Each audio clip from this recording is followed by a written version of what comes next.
अस्सलाम वालेकुम प्यारे दोस्तों, जैसा कि आप जानते हैं दुर्दाना रहमान ऑफिशियल पे मैं आपको किसी ना किसी से मिलवाती हूँ, चाहे कोई आर्टिस्ट हो, चाहे कोई सिंगर हो, चाहे किसी शोबे से भी कोई हो। आज मेरे साथ हमारे पाकिस्तान के बहुत बड़ा नाम खूबसूरत एंकर ज़ुहैब भट्ट साहब से आपकी मुलाकात होगी और करारी करारी बातें होंगी। अस्सलाम वालेकुम ज़ुहैब साहब। वालेकुम सलाम, बहुत शुक्रिया आपका, आपने इतना अच्छा तारुफ करवाया और मेरे लिए ऑनर की बात है कि आप मेरा इंटरव्यू ले रही हैं। आप माशाल्लाह बहुत अच्छे हैं और माशाल्लाह आप जो अपने चैनल पे काम कर रहे हैं वो बड़ा काबिल दाद है और बड़ा अच्छा आप काम कर रहे हैं। मैंने आपके बहुत सारे प्रोग्राम देखे और मुझे खुशी इस बात की है कि जैसे मेरा चैनल है तो मैंने आपको कहा तो आपने मुझे बड़े रिस्पेक्ट से कहा जी मैं ज़रूर आऊँगा, और आपकी ये बात मुझे मार गई और मुझे बहुत अच्छा लगा। आपकी इज्जत अफजाई का बहुत शुक्रिया। थैंक यू और अल्लाह ताला आपको बहुत नवाजे, बहुत नाम दे। अब आप बताइएगा कि आप कश्मीरी भट्ट है मेरा ख्याल है ना जी?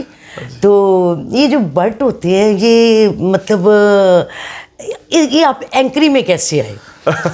वैसे तो आप माशाल्लाह हीरो भी लग रहे हैं, टीवी सीरियल के भी हीरो लग रहे हैं, लेकिन ये बड़ा एक शोभा जो ना बड़ा अजीब सा है। मेरे वालिद साहब सहाफ़ी थे। अच्छा जी। मेरे वालिद साहब पहले सहाफ़त में आए। हमारी फैमिली में मेरे ख्याल से हम दो ही लोग हैं जो इस फील्ड में आए हैं, और मेरे वालिद साहब के बाद मुझे शौक़ नहीं था वैसे एंकरिंग करने का। मैं फ़ौजी बनना चाहता था। अच्छा। लेकिन उसके बाद फिर कुछ ऐसे हालात ऐसे बने, मेरी वालदा नहीं चाहती थी कि फ़ौज में जाए, तो मैं फिर एंकरिंग में आ गया। एंकरिंग में मैं आया हूँ तकरीबन कोई ये से 7-8 साल पहले। उससे पहले मैं प्रोग्राम का प्रोड्यूसर था और मैं प्रोड्यूसर रहा हूँ, डायरेक्टर प्रोग्रामिंग तक रहा हूँ 2016 तक। अच्छा माशाल्लाह। मैं डायरेक्टर प्रोग्रामिंग था लाहौर न्यूज़ का, वो सारा मैंने बनाया था, क्योंकि मैं पढ़ा भी मैथ्स कम्युनिकेशन हूँ, मैं जर्नलिज्म पढ़ा हूँ, तो फिर वो इसके बाद मेरा यही काम था जो मैं कर रहा था। यानी किसी को देख के इम्प्रेस हुए या अपने दिल से सोचा कि मैं यही करूँगा?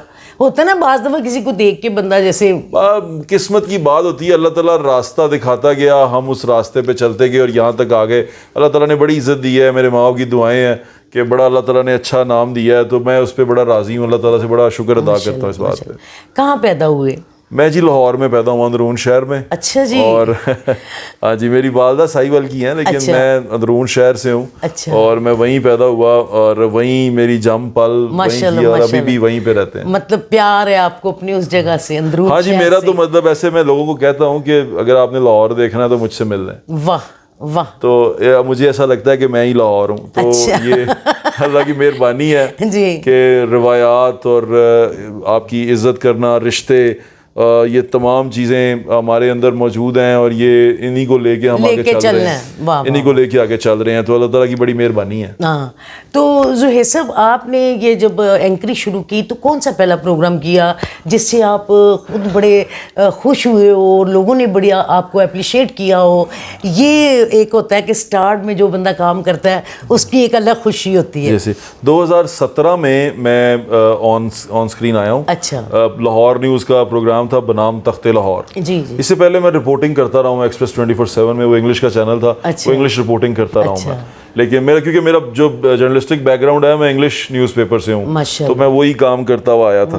अब मैं इसमें जब बनाम तख्ते लाहौर स्टार्ट हुआ 2017 में, तब ना कोई यूट्यूबर इतने ख़ास वो हुए थे, और आउटडोर का वो पहला शो था जो दुनिया ने खुल के देखा। अच्छा। और उसके बाद अल्लाह ताला ने बड़ी इज़्ज़त दी कि लाहौर के नाम से ही बड़ी इज़्ज़त मिली। माशाल्लाह। तो वो शो जब चला और उस शो में फिर एक वो बाई इलेक्शन आ गया, उस बाई इलेक्शन में 120 था उस हल्के में, फिर मशहूर हो गए। तब इमरान खान साहब ऊपर चढ़ रहे थे। अच्छा। तो हम नवाज शरीफ साहब के उसमें खिलाफ लोगों ने बातें की, वो बड़ी वायरल हुई।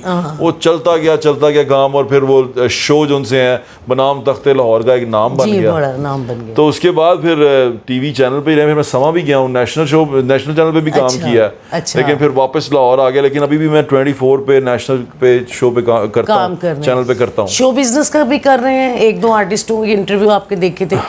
शो बेस इस हद तक है कि ईद शो हो, जैसे आप मेरे शो पे आई ईद शो पे, ईद शो हो या कोई इवेंट हो, तो फिर मैं शोबिस के फनकारों के साथ कर लेता हूँ। या फिर फनकार किसी मुश्किल में हो। वाह तो फिर हम उनके साथ यहाँ तो हर कदम पे आपको फनकार मुश्किल में लगेंगे। बाकी ये कि क्या लगा आपको कि ये फील्ड है, ज़ाहिर इसमें सभी एक दूसरे को मिलते हैं, आर्टिस्ट भी, जैसे भी पिछले दिनों में मैंने आपका थिएटर का प्रोग्राम देखा सिटी 42 हाँ जी 2 पे, तो माशाल्लाह बड़ा अच्छा आप वहाँ पे उन्होंने एक सबको जमा करके अस्मा बुखारी को हमने स्टेज पे बिठाया, बड़ी बात है, बड़ी बात है, सकाफत और इंफॉर्मेशन को, और आपने सबके नाम लिए, मेगा को बिठाया, सब लोग, नासिर जिंदी, बड़ा अच्छा फैसला ये हुआ है कि अगर काम देखें, अच्छा काम अच्छा ही होता है, बुरा 100 साल के बाद भी बुरा ही होता है। तो अगर ये स्टेप आप लोगों ने मिलके उठाया है तो हम लोग तो बहुत खुश हैं, क्योंकि कई ऐसे फनकार हैं जो बेचारे यही समझ लेना सादा या ऐसे काम नहीं कर सकते, तो उनको बहुत सारे सीनियर लोगों को घर बैठना पड़ा है ऐसे प्रोग्रामों की वजह से। हो सकता है उनका नसीब जागना हो तो एक बहाना बनता है, तो आज ये थिएटर के लिए एक सफाई हो रही है। ज़ाहिर है जब साफ़ सुथरा काम होगा तो फिर मेरे जैसे भी फनकार वहाँ जाके काम कर सकते हैं, अपनी इज्जत की रोटी कमा सकते हैं। क्या कहेंगे आप इस पे सारा? तो दाना जी, मेरी नज़र में साफ़ सुथरा और थिएटर का साफ़ होना, मैं उसको और तरह से सोचता हूँ। मुझे ऐसा लगता है कि जो आप कबूल कर लें वो साफ़ है, जो कबूल ना करें वो गंदा है। गंदा है, बिल्कुल सही। तो ये हमारा प्रॉब्लम, ये हमने आजकल ये डिसाइड ही नहीं कर सके आज तक कि गंदा क्या है। हाँ। व्हाट इज़ गंदा?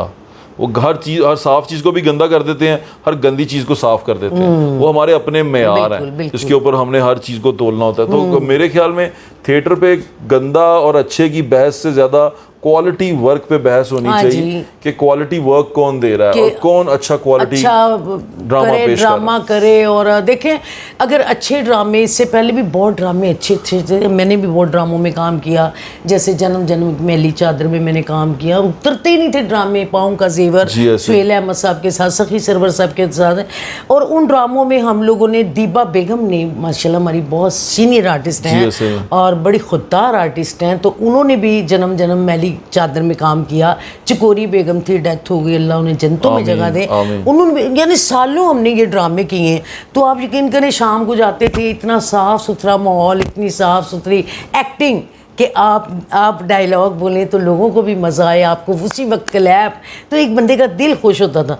तो आज तो मेरा ख्याल है कोई क्लैप वाली बात जब भी होती है, डांस के अच्छे स्टेप पे क्लैप है, बल्कि बढ़ के भी हैं। हाँ, बढ़ के भी हैं और वो आके करते हैं। लेकिन वही बात है जी, साफ सुथरा ड्रामा, तो ऑडियंस का टेस्ट जानना बड़ा ज़रूरी है आपकी बार। और जो डेवलप कर चुके हैं अब ये यूट्यूबर और सोशल मीडिया स्टार, ऑडियंस का टेस्ट, वो मेरे ख्याल से अब अच्छे फनकारों को बहुत मुश्किल होगा कि वो अपने लिए मेहनत करके इनके दिल में दोबारा जगह बना सके। और अभी बहुत टाइम लगेगा अच्छे ड्रामे को लोग बस आने में। जी देखें, जैसे कोई अच्छी मूवी आती है तो पहले बंदा देखता है, फिर जाके फैमिली में बात करता है, फिर फैमिली आती है, अगर अच्छी है तो आती है ना, अगर वो बुरी होगी तो वो कह देंगे जी नहीं अच्छी, आपके देखने के काबिल नहीं है। तो ये अब भी मैं समझती हूँ कि जैसे बड़े बड़े अच्छे अभी हमारे पास लोग हैं जो इस थिएटर को सीधा कर सकते हैं, अच्छी डायरेक्शन के साथ, अच्छी स्टोरी के साथ। तो दाना जी, अच्छा मतलब इसे सीधा क्या करना है? अब नसीम बेकी साहब कह रहे थे कि जो हमारे बड़े स्टार हैं, इवन सुहेल अहमद साहब हैं या दूसरे हैं, वो भी बैन हुए हैं। हाँ। तो अब वो भी बैन है, उनसे पूछा कि क्या पॉलिटिकल वजह से बैन हुए हैं? उन्होंने कहा नहीं, वो वल्गर करने पे बैन हुए हैं। तो मैं यही जानता हूँ, अब वल्गर और ये तमाम जो हमने बातें बना दी हैं, ये वो हैं जो एक्सेप्टेंस लेवल पे हैं कि नहीं है। जो कबूल हो जाए वो साफ है, जो कबूल ना हो वो वल्गर है। तो ये अब अभी हमने ये डिसाइड करना है। देखें, एक पैरामीटर सेट करना पड़ेगा, आपको ये बताना पड़ेगा कि क्वालिटी वर्क कहाँ पे आ रहा है। और आप क्वालिटी वर्क, अच्छी स्टोरी, जदीद, आप उसके ऊपर बात करें और जदीद एक्टर्स उस पर बात करें, जिद्दत लेके आए अपने काम में। जमाना बदल रहा है, तो जिस तरह बदल रहा है, आपको उस ऑडियंस को उसी तरह देखना होगा, वैसे उसे वापस लाना, जी ऐसे ही देखना होगा। लेकिन जहाँ तक मेरा ख्याल है, जैसे मैं समझती हूँ कि हमारी फिल्म इंडस्ट्री में इस वक्त बड़े मसले मसाइल हैं, कोई काम नहीं है, कोई इक्का दुक्का कोई भी फिल्म क्वालिटी वर्क नहीं है ना। हाँ जी, तो वो और मुश्किल कर दिया, और हमने मुश्किल फिल्म कर बनाना। दिया। आप यकीन करें, मैंने पिछले दिनों में स्टूडियो पे एक मैंने वीडियो अपना बनाया था, शायद आपकी नज़र से गुजरा हो, तो मैंने पूरा स्टूडियो ही दिखाया था। जी मैंने देखा था। हाँ जी, कि जहाँ हम लोग शूटिंगें करते थे, खुश होते थे, हमें घर बस सोने के लिए आना होता था। तो आज वहाँ पे बिल्कुल उजाड़ हो गई है और वहाँ के लोग बेचारे बेरोज़गार हो गए हैं, मेकअप वाला, ड्रेस मास्टर। तो मुझे देख के रोना आ गया और मुझे बड़ा दुख हुआ। तो क्योंकि हमारा ये सासा है, हमने यहीं से कमाया, यहीं से घर बनाया, यहीं से गाड़ी बनाई और यहीं से नाम बनाया। राना जी ये तो एवोल्यूशन है ना, इसने हर चीज़ ने एक्सपायर होना है जी बिल्कुल। हर चीज़ की एक एक्सपायरी डेट होती है। बिल्कुल। बस हमारा प्रॉब्लम ये है कि हम एक्सपायरी डेट तक वेट करते रहते हैं, इवॉल्व नहीं करते, हम दूसरी चीज़ में चेंज नहीं होते, चेंज नहीं देते। चेंज अब खुद के अंदर चेंज लाना चाहिए, वक्त के साथ साथ इवॉल्व होना चाहिए। वही देखें, अब मोबाइल फ़ोन है, अगर आप कहें कि जी हम आज से 20 साल पहले ये टच फ़ोन इस्तेमाल नहीं करते थे, तो अब मैं टच फ़ोन इस्तेमाल करना छोड़ दूँ, मैं करूँगा तो मैं पीछे रह जाऊँगा। मुझे उस टच फोन का इस्तेमाल बेहतर बनाना है और लोगों को बताना है कि इसको अच्छे तरीके से भी इस्तेमाल किया, इनोवेशन देनी है आपने, बिल्कुल जिद्दत लेके आनी है अपने काम में। और जो अगर आपके ये स्टार्स जिनसे हैं, ये थिएटर के फनकार हैं, जो भी हैं, इनको भी अब अपने आप को बदलना पड़ेगा। चेंज करना वो चाहिए। थिएटर के अंदर जाएं, वो स्मेल आ रही होती है, वहाँ बैठा नहीं जाता। वो एनवायरनमेंट जिससे मैं गुजर के टिकट चेक करवा के आ रहा हूँ, वहाँ पान की पीके हैं इधर उधर गिरी हुई, मैं क्यों अपने बच्चों को उस गंदी जगह पे भेजूं? जिस सोफे पे बैठ रहे हैं उस सोफे की अच्छी हालत नहीं है, हम रिक्लाइनर पे बैठ के फिल्म देखने के आदी बन गए हैं। तो हमें इतनी गंदी सीट पे बैठा के आप थिएटर दिखा रहे हैं, देख ही नहीं सकते। तो थिएटर का माहौल बेहतर करें, थिएटर बेहतर करें, एयर कंडीशनिंग उसकी बेहतर करें, उसके अंदर वेंटिलेशन का निजाम बेहतर करें। जब गंदगी आप हटाएंगे, पहले जाहिरी गंदगी तो हटा लें। बिल्कुल, आपका थिएटर का, आप उसके बैक स्टेज जाके देखें। मैं परेशान हो गया, 2-4 दफा मुझे बैक स्टेज जाने का मौका मिला। अच्छा। मैं कहा ये तो थिएटर की हालत ही नहीं है। कहीं थिएटर पे आके आपको फैमिली के साथ आप देखें, बिल्कुल बिल्कुल। तो मुझे तो बड़ा तकलीफ हुई। और 5-6 हज़ार 10 हज़ार की टिकट है अगले सोफों की। वो सोफे भी बेचारे मेक टू शिफ्ट के सोफे हैं, कि मतलब वो खड़े बंदे जोड़े हुए हैं, सोफा बनाया हुआ है, वो आगे खड़े होने की, बैठने की टिकट के पैसे हैं, और वो ड्रामे के लिए हैं। अब जब आप गाने के लिए हैं, अब वो गाना जब आप खत्म कर देंगी रोजाना जी, तो वो टिकट कैसे बिकेगी? नहीं बिकेगी। अब वो जो वहां जो बंदा आ रहा है जिसने 5,000 रुपया 10,000 रुपया खर्चा है, अभी मैं आगे बैठ रही हूँ 5,000 15,000 की टिकटों से। अच्छा, आप क्यों देख के आई आगे बैठ के? मैं असल में नहीं, मैं पैसे नहीं दे के आई। जफरी खान साहब को मैंने ड्रामा किया। अच्छा। और मैंने उनका इंटरव्यू भी करना था, उनसे मुलाकात हुई। उन्होंने कहा आप आएँ, मैं गई तो उन्होंने बड़ा अच्छे तरीके से हमें वेलकम किया। उन्होंने खुद ही हमारी आगे 3 सीटें रखवा दी। तो मैं तो सिर्फ इंटरव्यू मैंने स्टार्ट देखिए, मैं आपको वही बताता हूँ ना। अब देखिए, आप तो चलें जफरी खान के लिए गई, वहाँ जो लोग उस लाइन में उस 1-2-3 रोज में बैठते हैं, वो गाना देखने के लिए गाना देख, तो आपने गाना बंद किया, वो चले जाते हैं। हाँ जी बिल्कुल। तो अब अगर आपने गाना ड्रामे में खत्म कर दिया, तो वो ड्रामा देखने क्यों आएंगे? लेकिन ये तो बहुत मुश्किल काम है। अब मेरा ख्याल है आपको ये, वही तो मैं कह रहा हूँ, आपको ये फैसला करना होगा कि आपने करना क्या है। बिल्कुल। आप देखें, वो अज़मा बुखारी जी कह रही थी कि डांसेस अलग कर दें, फिर जो डांस देख रहे हैं तो उनको डांसेस के लिए अलग कर दें। ये आप सही कह रहे हैं कि ऐसा माहौल बना के कई साल तक उसको एकदम चेंज नहीं कर सकते। मैं आपको माफ़ी चाहता हूँ कि बात काट रहा हूँ। देखें, एक थी ना वो बाज़ारे हुसन था जी, वहाँ पर कोठे लगा करते थे, तो वो मुजरे हुआ करते थे वहाँ पे। तो वो बंद जब किया तो वो मुजरे घर घर होना शुरू हो गए। बिल्कुल सही कह रहे हैं, बिल्कुल। एक जगह महदूद थी, उस महदूद को पता था जिसने मुजरा देखना है उधर ही जाना, रिस्ट्रिक्ट कर दें उसको। आप सोसाइटी को बताएं कि ये बुरी जगह है। हाँ जी। लेकिन ये लोग जा रहे हैं, अब ये अपनी मर्जी से जा रहे हैं। हाँ। आप ये मॉरल पुलिस खड़ी कर देते हैं उसके बीच में, और फिर वो गंदगी फैल जाती है। मेरा इशू ये है जी, मैं जब अभी इस पे मुझे भी तकलीफ होती है कि जब आप उसको दबाते हैं ना, वहां पे वो फैल जाती है। हाँ जी बिल्कुल। ये सद्देबाब नहीं है, इन लोगों ने करना ही करना। बिल्कुल। ये जाते हैं 10-10 हज़ार रुपए जब टिकट खर्च के जाते हैं, वहां बैठते हैं। अगर 5 सीटें तो 50,000 रुपए बंदे ने खर्च लिया। 50,000 रुपए जो बंदा खर्च रहा है एक रात में, वो ये इनकी जुगते सुनने के लिए नहीं खर्च रहा होगा। नहीं, वो तो डांस देखने के लिए आया। वो ऑब्वियसली बात है, 50,000 रुपए खर्च के दुनिया बैठी हुई है यहाँ पर, तो बड़ा मुश्किल हो जाता है। 50,000 तो वो आपको वही देखना पड़ेगा, इनको ये डिसाइड करना पड़ेगा कि वल्गर क्या है जी, कितना दिखाना है, कितना नहीं दिखाना। दिखाई भी जाते हैं, छुपाई भी जाते हैं। मतलब अजीब सा निजाम बना दिया हुआ, ना औरत है ना मर्द है। वो समझ नहीं आ रही कि चीजें किस तरफ जा रही हैं। तो इनको मेरे ख्याल से डिसाइड करना पड़ेगा अब कि भाई ये हमारी लाइन है, इस लाइन पे रहना। जिसने देखना यहाँ आके देखे, जिसने नहीं देखना घर जाए। अच्छा ज़ुएब साहब, एक आपसे सवाल था, जैसा कि इन लोगों ने आप सब लोगों ने मिलके थिएटर की तरफ तवज्जो की है, क्या आप लोगों ने कोई ये भी मीटिंग की कि फिल्म इंडस्ट्री की तरफ भी तवज्जो करें? कि ये भी बड़ा ज़रूरी सवाल है। इंडस्ट्री है बिल्कुल, फिल्म इंडस्ट्री। लेकिन मैं आपसे सिर्फ यही कहूँगा, मुझे अभी इस फिल्म इंडस्ट्री की तरफ देख के यही ख्याल आता है कि आपके सारे लोग अब सोशल मीडिया की तरफ जा रहे हैं। लेस बजट है, छोटे से सीरीज बनाते हैं 8 या 10 एपिसोड की, लेस बजट में स्टोरी पावरफुल रखते हैं। एक्टर बड़े एक्टर नहीं लेते, छोटे एक्टर लेते हैं, पावरफुल एक्टिंग के साथ करते हैं। बिल्कुल। और पाकिस्तानी वो बन रही हैं, शॉर्ट वीडियोस बन रही हैं, पाकिस्तानी सीजन बन रहे हैं, पाकिस्तानी ये मिनी सीरीज बन रही हैं। बिल्कुल। तो ये लोग लड़के नए जो आ रहे हैं वो काम कर रहे हैं। तो मेरे ख्याल से जो दूसरे लोग हैं उनके काम को एक दफ़ा कमर्शियल भी करना चाहिए। हमारे लोगों के काम ही नेटफ्लिक्स पे चलते हैं, इन पे प्राइम पे चलते हैं, तो मेरे ख्याल से उनको मौका देना चाहिए ताकि फिल्म इंडस्ट्री भी इवॉल्व करे।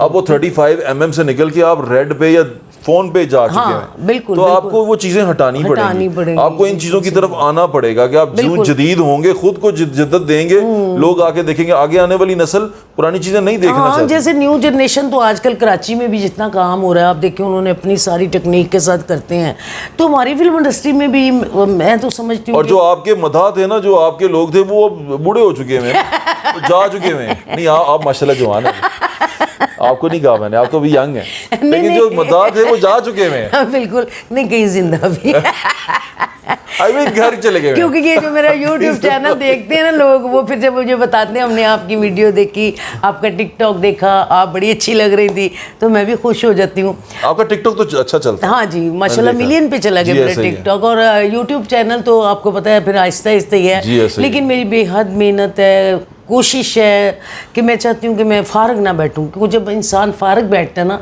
तो दिमागी तौर पे हिल जाता है। नहीं, आप माशाल्लाह बड़ा अच्छा काम कर रहे हैं।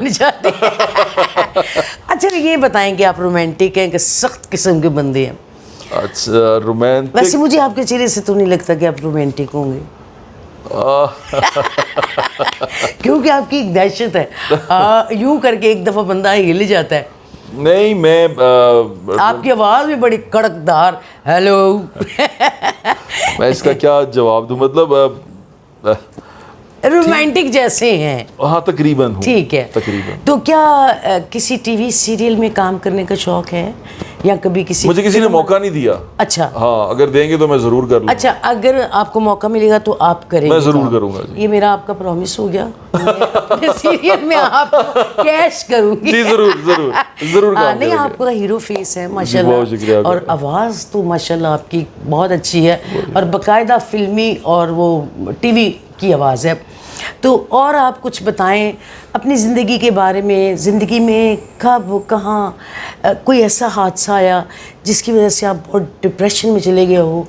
अच्छा, तो दाना जी, डिप्रेशन या एंजाइटी मुझे होती है, बिल्कुल होती है, हर नॉर्मल इंसान की तरह, पर मेरे को उसमें कूप करना आता है। मैं उसको निकल जाता हूँ। मैं किसी चीज़ के को लेके ना पागल नहीं होता। अच्छा। शुरू में होता हूँ, मतलब मुझे बहुत ज़्यादा तकलीफ़ भी होती है, बहुत ज़्यादा चिड़चिड़ा भी होता हूँ, बहुत ज़्यादा ख़ुद को तकलीफ़ में डालता हूँ, लेकिन अपने आप को कंट्रोल कर लेता हूँ। मैं कंट्रोल कर लेता हूँ। आप ठीक कह रही हैं, लेकिन तकलीफ़ होती है हर नॉर्मल इंसान की तरह, दिल भी टूटता है, परेशानी भी आती है। मेरे वालिद साहब के फौत होने पे मैं बहुत तकलीफ़ में रहा हूँ, वो साल बहुत डिप्रेशन में रहा हूँ। अच्छा। स्केप ढूंढता रहा हूँ, बड़ी मुश्किल से स्केप कहीं पे मिले भी हैं, लेकिन फिर उन स्केप से स्केप हासिल करने की कोशिश करता रहा हूँ। अच्छा। तो ये ज़िंदगी एक क्या कहते हैं, जहद मुसलसल है। और उतार चढ़ाव से देखें, वो आपने देखा अस्पताल में वो लगी होता है, मीटर लगा होता है, तो उसको जब वो यूं ऊपर नीचे जा रहा होता है, इसका मतलब ये होता है कि जिंदगी है। हाँ, ऊपर नीचे जाना। हाँ, बिल्कुल। जब लाइन स्ट्रेट हो जाए तो फिर वो खत्म हो जाती है। लड़ाई झगड़े ये रिलेशनशिप का या किसी भी इंसान की जिंदगी का हुस्न होते हैं। तो अगर आप ये बताएं कि कैसे लोगों में बैठ के आप खुश होते हैं और किन लोगों से आपको उलझन होती है? मिजाज अपना मेरी ऑडियंस को बताएं। मैं माड़े लोगों में खुश होता हूँ। अच्छा, बहुत क्योंकि माड़े जो उनसे मैंने देखा है वो रब के बहुत ज़्यादा करीब होते हैं। अच्छा, जो बहुत तगड़े होते हैं वो खुद में ही कहीं छोटे से रब बन के बैठे होते हैं। उनको ऐसा लगता है कि वो चीज़ें कंट्रोल करते हैं। अच्छा। तो फिर वहाँ मुझे थोड़ा थोड़ा अजीब लगता है। उनको ऐसा लगता है कि वो मुझे भी काबू कर लेंगे, उसको भी काबू कर लेंगे, वो चाहेंगे तो ये भी हो जाएगा, वो चाहेंगे तो वो भी हो जाएगा। वहाँ फिर मेरा थोड़ा सा दिल दुखता है, फिर मैं उनमें कोशिश करता हूँ, बैठना पड़ता है, मजबूरी भी होती है, लेकिन मैं अवॉइड उनको करता हूँ। और मैं माड़े लोगों में इसलिए बैठना पसंद करता हूँ क्योंकि माड़ा आदमी होता है ना, उसका सहारा रब भी होता है, और माड़े की हर बात में रब होता है। और आप देखें, जब कोई माड़े बंदे से आप प्यार करते हैं तो वो आपकी इज्जत कितनी करता है। हाँ जी। तो अगर आप किसी बहुत बड़े बिजनेसमैन से बात करें तो उसका मंगना आ गया, उसका स्टाइल ही और हो जाएगा। तो वाकई आपकी बड़ी अच्छी और बड़ी आजिज आदत है कि आपने बड़ी अच्छी बात की कि मैं माड़ियाँ कुल रह के बड़ा खुश हूँ। मैं आप भी माड़ा ना, मैं भी माड़ा थे, मेरा माही भी माड़ा। तो क्या आप और कुछ बात करना चाहें किसी हवाले से? जी मैं बस दुर्दाना रहमान ऑफिशियल के लिए मैं ये कहना चाहूँगा, आप माशाल्लाह बहुत अच्छा काम कर रही हैं। आपकी एक बात मुझे बहुत पसंद है कि आप हारती नहीं हैं जी, ये मुझे बहुत पसंद है। आप माशाल्लाह बड़ी डिटर्मिनेंट खातून हैं, और जिस तरह आप लड़ती हैं और एक फाइटर हैं जी, मैंने आपको देखा है। बिल्कुल, और आपकी ज़िंदगी को देखा है, आपके माशाल्लाह आपके बच्चों के साथ आपको देखा है, तो मुझे ये एहसास हुआ है कि आप हारती, हिम्मत नहीं हारती हैं, एक खातून होके, और इस सारी स्ट्रगल को करना, अपने बच्चों को उनके पैरों पे स्टैंड करना, ये सारा कुछ बनाना मेरे लिए, मेरी नज़र में ये बहुत बड़ी चीज़ है। और you are very strong woman, और मेरे ख्याल से औरतों को ये देखना चाहिए, आपसे सीखना चाहिए कि आप माशाल्लाह कितनी डिटर्मिन्ड। और कई लोग मुझे कहते हैं हम आपसे बहुत कुछ सीखते हैं। जितने बड़े दुख से मैं गुजरी, मेरा जवान बेटा दुनिया से चला गया, उसके बाद मेरी क्या कैफियत थी मुझे कुछ समझ नहीं आ रही थी। बिल्कुल आपकी वो फीलिंग को समझ सकता हूँ कि वो बताई नहीं जा सकती। वो जो टाइम मैंने कैसे गुजारा है, तो ये मेरी बेटी माहम रहमान, अल्लाह उसको ज़िंदगी दे, सेहत दे, बहुत नाम दे परवरदिगार, क्योंकि उसने मुझे बहुत संभाला, बहुत अच्छी है। और मेरी बहू फातिमा सलमान वो बहुत अच्छी है। इन दोनों ने दो फिर मेरे बाजू बने, इन्होंने मुझे एक बेड से उठा के इन्होंने मुझे कहा आप मम्मा काम करें, हम आपके साथ हैं। हम लोग इतने जुनून से काम कर रहे हैं ज़ुहैब साहब कि किसी वक्त कोई कैमरामैन ना हो तो मेरी बेटी बहू लाइट पे उसमें ये लोग ले गए मुझे, अब चल रहे हैं। और मेरे दोस्तों की हौसला अफजाई और मेरी जितनी ऑडियंस है वो मुझे इतने प्यार करते हैं। ऐसा ही है जी। तकरीबन सब लोग ये बताते हैं हाँ रज्जो जी बड़ा अच्छा। मेरी एक फ़िल्म थी इश्क नचावे गली गली, तो उसमें मेरा नाम था रज्जो, तो अब मुझे लोग रज्जो के नाम से जानते हैं। मेरी अम्मी की खाला का नाम भी रज्जो था। अच्छा, आंटी रज़िया थी, उनको रज्जो कहते थे। तो मेरी ऑडियंस कहती है रज्जो क्या बात है। और मेरी कोशिश होती है कि मैं अपने चैनल पे ना ये आपके खानदान में भी कोई बेबी है वैसे? आंटी बेबी हर उसमें खानदान में होती हैं। हाँ बेबी मेरी बड़ी बहन थी। बेबी, पप्पी, पप्पी भी मेरी छोटी बहन थी। पप्पू भी होती हैं। पप्पू मेरा भाई है माशाल्लाह, एक ही भाई, हम 6 बहनें थी। अच्छा। और माशाल्लाह आपस में घर में मुझे भी दाना कहते थे। दाना? हाँ, दुर्दाना रहमान नाम तो मेरा नसीम दुर्दाना। नसीम दुर्दाना कितना खूबसूरत तो वो फिर मैंने जब फिल्म इंडस्ट्री में आई तो मैंने कहा ये नसीम दुर्दाना बड़ा बुढ़े वाला नाम है। तो मैं छोटी बहुत थी, तो फिर हमने बड़ा वो सांचा शांचा निकलवा के रहमान लगाया, दुर्दाना रहमान। जब रहमान लगा तो अल्लाह की इतनी रहमत हो गई मुझ पर कि मैं आज तक आप लोगों को नजर आ रही हूँ। माशाल्लाह, अल्लाह ताला आपको ऐसे ही जगमगाता रखे, खुश रखे। Thank you. आपके वक्त आपने मुझे यहाँ बुलाया उसके लिए बहुत नहीं आप बहुत अच्छे लगे मुझे। मेरी आपसे इससे पहले भी 2-3 मुलाकातें हैं। बहुत आजीज़, बहुत अच्छा इखलाक। मैं अच्छे इखलाक के मालिक के ना मैं झुक जाती हूँ। बहुत बहुत शुक्रिया ज़ुहैब साहब। हमारा कुछ टाइम का भी मसला होता है, वरना दिल तो चाह रहा है आपसे लंबी बातें करें। और बेहद शुक्रिया आप मेरे चैनल पे आए, और मैं अब अपनी ऑडियंस से भी इजाज़त चाहूँगी। और बहुत शुक्रिया आपका। तो इंशाल्लाह ताला नेक्स्ट फिर किसी प्रोग्राम में हम मिलेंगे। आपने बहुत अच्छी बातें की हैं और बहुत आपकी मीठी मीठी बातें लोगों ने सुनी। दोस्तों आज आपने देखा कि ज़ुहैब भट्ट साहब मेरे साथ थे और माशाल्लाह कितना अच्छा बोले, और बड़े आला एंकर हैं और बहुत अच्छे इंसान हैं। तो अब मैंने इनसे इजाज़त ली है, तो अब मैंने कहा आप लोगों से भी इजाज़त चाहूँगी, क्योंकि माशाल्लाह बड़ा अच्छा इंटरव्यू हो गया। तो दोस्तों इंशाल्लाह ताला मिलते हैं फिर किसी अगले प्रोग्राम के साथ। आपकी दुर्दाना रहमान, खुदा हाफिज़।